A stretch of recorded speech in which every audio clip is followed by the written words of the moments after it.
Hey guys, what's up?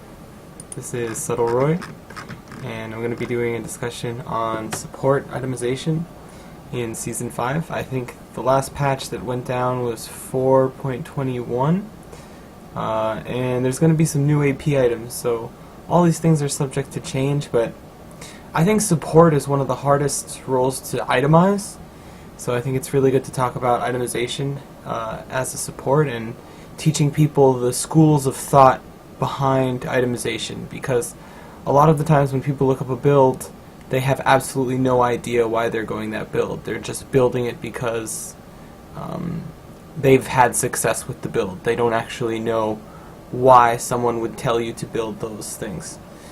So I'm going to be talking about backs. I'm going to be talking up to the second full item. How many backs this is going to take is entirely subjective, but just so you guys have a bit of a reference frame for what's going on. Okay, so every support starts by buying one of the support items generally. Back in Season 3, I don't know how many people played in Season 3, supports would only start pots and wards. That was the start. Things have changed since then. You need to get the gold generation item or else you're going to fall behind in lane the majority of the time. Not all of the time. Some people do a ruby crystal start, which I forgot to put, if you're rushing a sightstone, which is totally fine, because there's nothing wrong with that start. But this is the start I like to go. So you can start Relic Shield, the tank item. Generally only go this on melee or Thresh, because they're the only ones that really take advantage of it. Other ranged champions can go Relic Shield, but it's not worth it. Go Spell Thief's Edge if you are a mage and you can benefit from having the extra AP, because it does give less gold generation. This is really like Morgana, Zyra, Lulu, Janna, anyone who can take advantage of extra AP. And Ancient Coin, which is really, if you're going to be stuck in a farm lane or you're not going to be able to kill the enemy bot lane, you go Ancient Coin. So Soraka will generally go Ancient Coin. Anyone who has fairly punishing mana costs and needs the extra movement speed in lane, because this upgrades into what's it? Nomad's Medallion, which does give movement speed. It's really nice. Okay, so there's that, and you have the choice of buying either a ward, and I think it's one pot, or no ward and several pots. I think you can do without the ward. I generally don't buy a ward start unless there's something that desperately needs to be warded in the early game, like if you're playing against a Shaco and you need the extra ward. But even then you can just coordinate your level 1 wards and it's not quite as bad. So on my first back, I generally buy Moby Boots if I need to roam and need the mobility, and Sightstone.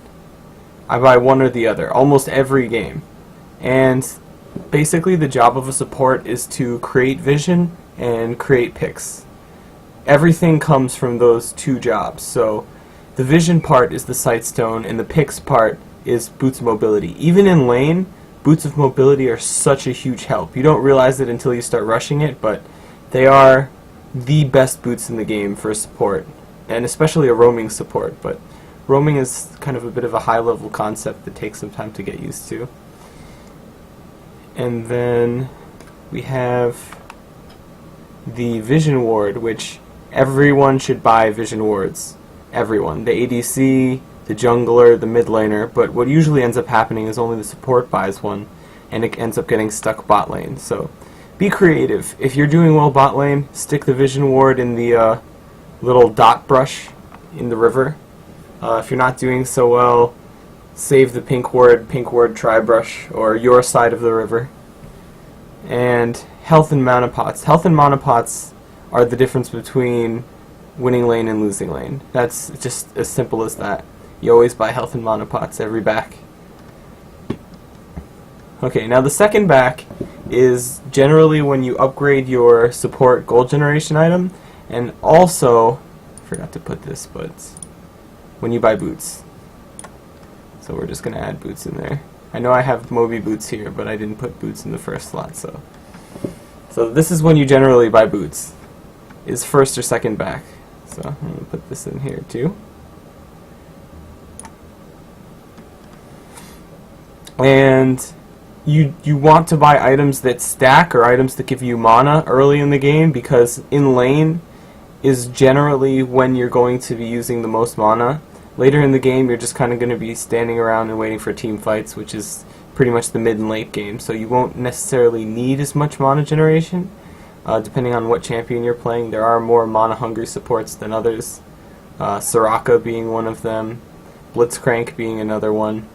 Anyone who has high mana cost generally benefits from a Chalice, and it builds into an amazing support item, so there's no real way to go wrong. And because the cost of an upgraded sweeper went down, so the general progression of your trinkets is always going to go like this for every support game you play until Riot changes things. You're going to start with your warding totem right here. You're going to get your sightstone and switch to a sweeper, because now that you have a sightstone you don't need the warding totem. And then you're going to upgrade the 250 gold oracle's lens at around level 9, which is when you can use it. You can't upgrade it before anyway, so as soon as you hit level 9, there's no reason not to upgrade this anymore. It's incredibly cheap. And the rest of these are the tier 2 upgrades of your support item, which are generally just better. They generate more gold, they have better stats, so they're worth upgrading. And don't forget to buy pink wards, because pink wards are very important. Okay. So the first full item you get, or near full item, because I have a few things here that aren't full items, is going to be dictated based on what kind of support you want to be. Magi's is generally good if you're what I like to call a utility mage. So utility mages like to build AP because they scale off of AP. Usually they have like a shield or something, but they don't necessarily need magic penetration or anything else. So the people who would build Magi's would be pretty much anyone with a shield or a heal. So Soraka, Janna, Lulu, I was going to say Taric, but I haven't seen a Taric in so long, I don't think that even... I guess Alistar could build a Magi's if he was ever so inclined, but usually you play Alistar as a tank, so can't say I recommend that. And then the other thing you can build is a Crucible. Crucible is... Think of Crucible like this. If League of Legends were Monopoly, Crucible is a get-out-of-jail-free card for your AD carry. Every time he gets CC'd, he gets stunned, especially in lower elo. If you get good with Crucible, you can save ADCs from so many stupid situations, it's not even funny. It's an amazing item that rewards your ability to react to what's going on. And it's definitely worth getting every game. I love Crucible. Aegis of the Legion is another good item to finish because it buffs your entire team. So what I say is, if there's a big AoE wombo combo-y team, like let's say a Lysandra or a Karthus or something, you're basically obligated to get an Aegis of the Legion because it buffs your entire team. And it's just a super useful item. It's always going to be a super useful item. 20 magic resist among all your teammates means by you buying this, you're buying everyone a null magic mantle, essentially. That's what that means. And they get extra base health regen, which even though it doesn't seem like much in a siege, makes a big difference. Or like an extended dragon fight. Okay, Morellonomicon is another really good purchase. This is more in line with the utility mage I was talking about. I don't think that this is as useful in the full DPS build. Did I end up putting this in the utility mage builds? I don't know if I did. I can swap out, yeah. I can swap that out for the Morellonomicon. Let's do that. Let's see. Utility mage. Okay. Okay, I think we're good to go now. So, some other things. Frozen Heart is really good in lane. I generally only build it on tanks. And utility tanks, which is a term that I'll explain in a little bit.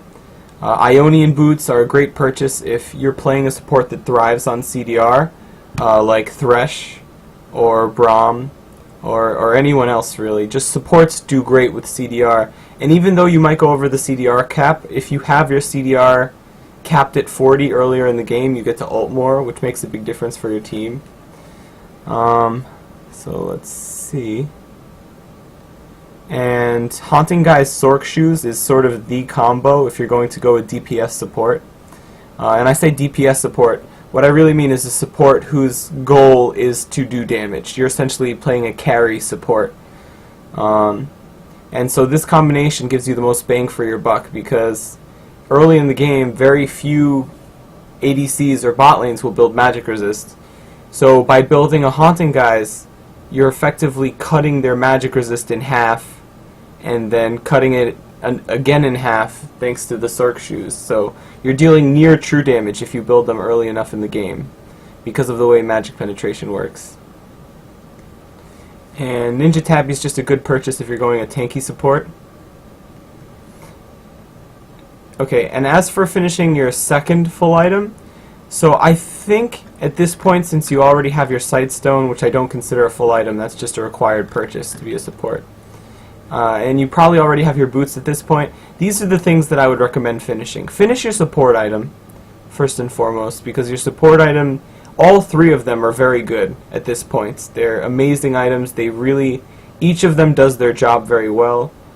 And if you're going an AP style support, I would say finish Zhonya's and Void Staff, because for a carry build, these are just amazing items.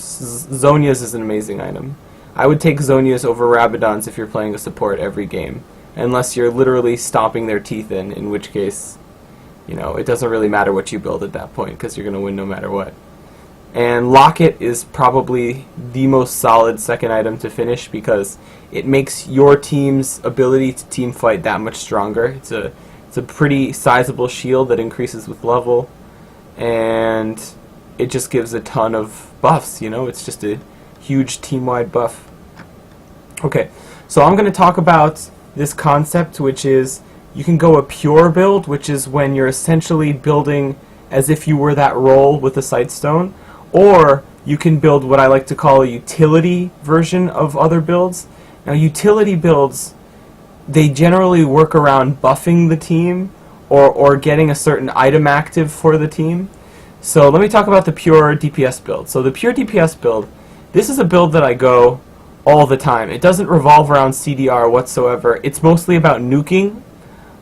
It's a build that I like to go on Vel'Koz.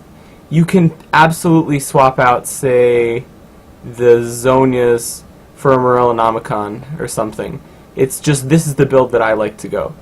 So it revolves around getting your Sork Shoes Haunting Guys for that early lane dominance. This is really good on Annie, by the way. And then from there, you finish your Frost Queen's Claim, finish your Leandries, maybe go into a Void Staff or a Zhonya's, depending on what item you have, you know, you feel you need to build next. If you want to do more damage, you build the Void Staff. If you want to be a little bit more safe in team fights, you build the Zhonya's Hourglass. So this is what I like to call the pure DPS build, or the pure carry build. And it's generally reserved for supports that are capable of carrying. So Vel'Koz, Zyra, Morgana, Annie, Brand is another good one. I hate Brand support so much. Oh god, it's not fun to play against at all, but I digress. Okay, I think we can move on to the next build. So the next build is what I like to call just the pure tank build. It's fairly self-explanatory. You build both attack speed debuff items because you want people to be beating on you. You could probably swap one of them out, like let's say a Randuin's out for a Warmogs if you're just going for pure stat efficiency, but I like this combo because it does make auto-attacking you much, much harder. So you have the Face of the Mountain, which is just, you know, pure health. You build that as early as you can. You try to rush your Frozen Heart because that's where most of your CDR is going to come from.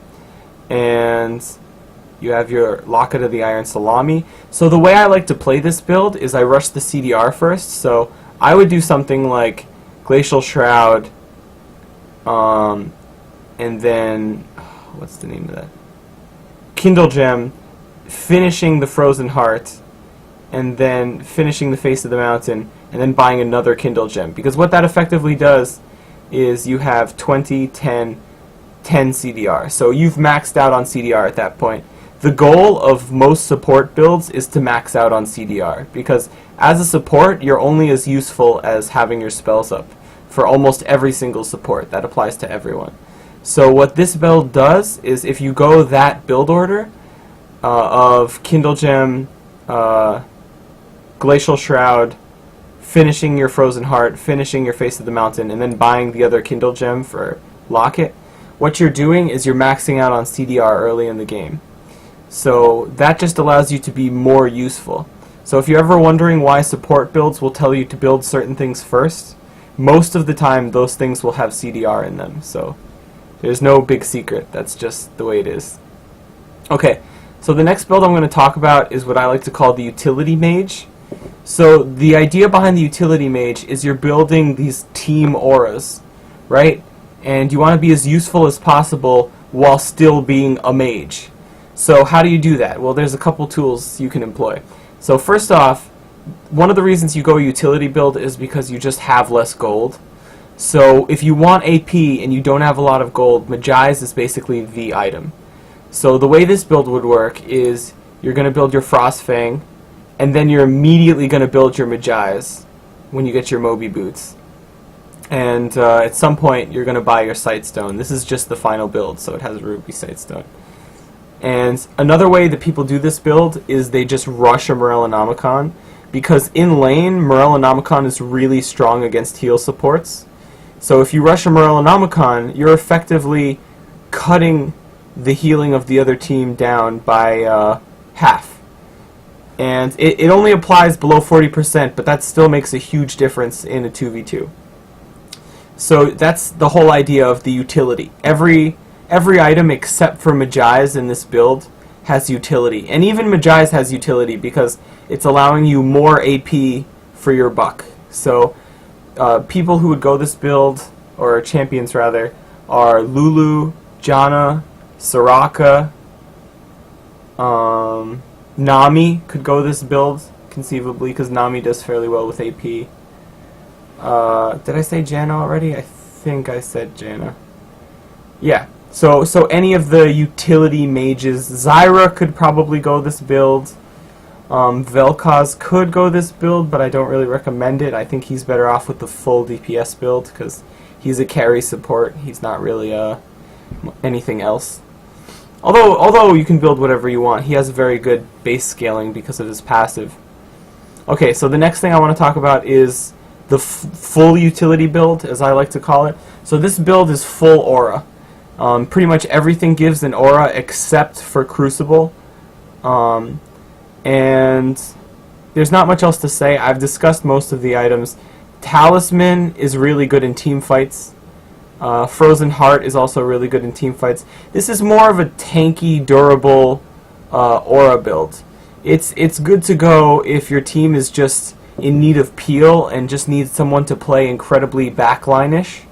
Because this build doesn't make you personally extremely tanky, it just makes you very good at peeling for your team.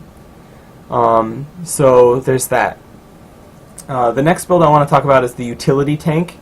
So this is kind of my go-to build for Thresh and Braum, and also Leona. I just think that this build it gives you the highest capacity to engage and then peel, because a support isn't like a regular tank. A support doesn't really do damage, so once they engage, they want to peel back to the backline. So because you want to peel back, even if you're playing Leona or something, you want to have the tools to peel for your AD carry. So Crucible is just the best peeling tool. It's the best peeling tool in the game for support, because it allows you to remove CC. And Face of the Mountain does an incredible amount of shielding, actually, and I think it shields for more depending on the total AD and AP. Yeah, it does.